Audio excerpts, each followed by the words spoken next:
आजच सबस्क्राईब करा आणि आपल्या आवडत्या मालिकांचा आनंद लुटा। मी तुम्हाला मागे सांगितलं होतं की घरामध्ये मूर्तीची प्रतिष्ठापना करा, पण ती प्रतिष्ठापना झाली नाही, त्या पूजेमध्ये विघ्न आलं। हे चांगलं लक्षण नाहीये, हा मूर्तीचा अवमान आहे।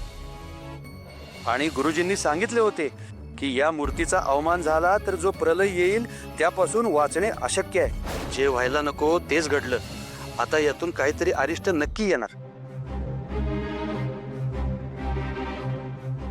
गुरुजी, जे झालं ते झालं, म्हणजे कोणाच्याच हातात नव्हतं ते।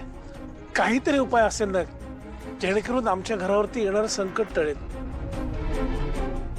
अहिल्यादेवी, तुम्हाला वाटतंय का की तुमच्या जीवावरचं संकट टळेल? आणि जरी तुमच्या जीवावरचं संकट टळलं तरी ते दुसऱ्याच्या जीवावर बेतणार आहे, आणि हे त्याला कळेल की नाही हे मी नाही सांगू शकत। अरे देवा, आता कोणाच्या जीवावर बेतणार आहे? ते जर मला माहित असतं तर त्या व्यक्तीला मी सुरक्षित केलं असतं ना। किंबहुना तुमच्या घरावर संकट येऊच दिलं नसतं।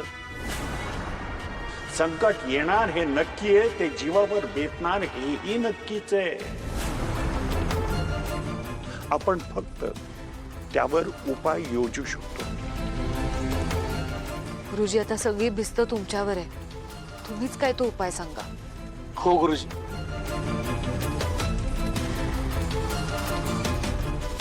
आहे एक उपाय आहे,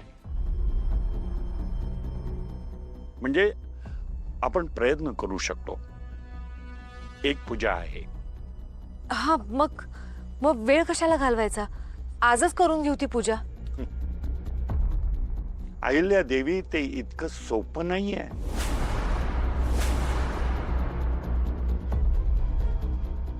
त्यासाठी मला कोणाची तरी अनुमती घ्यावी लागणार आहे। गुरुजी, आमचं घर आहे, आमच्या घरात पूजा करायची, त्यात इतर कोणाच्या अनुमतीची काय गरज आहे? अहिल्यादेवी, आपल्याला वाटतं की आपण मालक आहोत।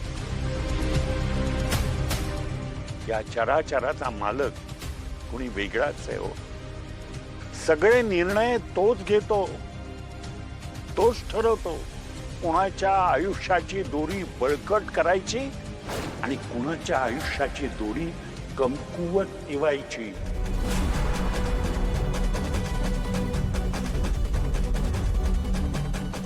करता करविता जगन नियंता दुसराच आहे हो, कुणीतरी दुसराच आहे।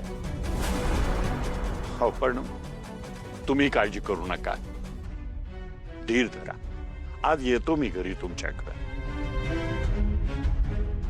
भेटूया।